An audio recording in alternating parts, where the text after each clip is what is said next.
Hi అండి. నమస్తే. Welcome to our channel Subhashree kitchen. ఈరోజు మనం జీరా రైస్ ఎలా చేసుకోవాలో చూద్దాం. ఇలా ట్రై చేయండి. పిల్లలకి లంచ్ బాక్స్‌లోకి గానీ, ఇంటికి ఎవరైనా చుట్టాలొచ్చినప్పుడు గానీ క్విక్‌గా చేసేయొచ్చు. మరి జీరా రైస్ చేసేద్దామా? ఒక బౌల్ తీసుకొని, అందులో ఒక గ్లాస్ బాస్మతి రైస్ తీసుకొని, రైస్‌ని శుభ్రంగా కడిగి, మూత పెట్టి ఓ గంట పక్కన పెట్టుకోవాలి.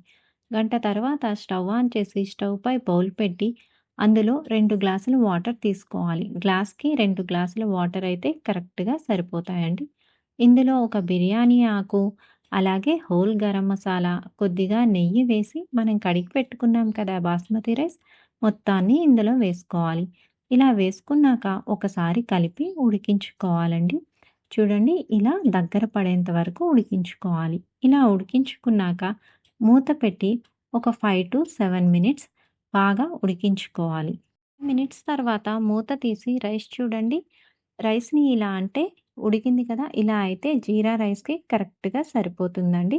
ఇప్పుడు స్టవ్ బంద్ చేసి మూత పెట్టి ఓ 10 నిమిషాలు పక్కన పెట్టుకోవాలి. అప్పుడు రైస్‌లో తడి లేకుండా ఉంటుంది. ఇప్పుడు ఈ రైస్‌ని ఒక పళ్ళెంలోకి తీసుకొని చల్లారనివ్వాలి. ఇలా మొత్తం రైస్‌నంతా పళ్ళెంలో వేసి ఓ 10 నిమిషాలు పక్కన విడిచిపెట్టేయాలి. చూడండి బౌల్‌కి కూడా ఏమీ అతుక్కోలేదు.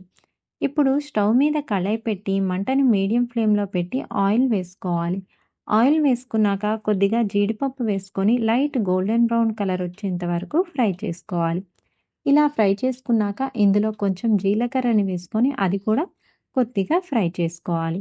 ఫ్రై చేసుకున్నాక 3 పచ్చిమిర్చి ముక్కలు, 2 ఎండుమిర్చి ముక్కలు, అలాగే కొద్దిగా కరివేపాకు. ఇందులో కరివేపాకు ఎక్కువ వేస్తే ఫ్లేవర్ అనేది చాలా బావుంటుంది.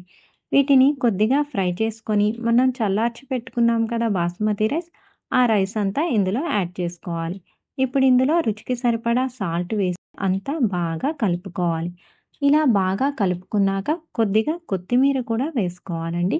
వేసుకున్నాక ఇదంతా కలిసేటట్టు బాగా కలుపుకొని స్టవ్ బంద్ చేసుకుంటే మన జీరా రైస్ రెడీ.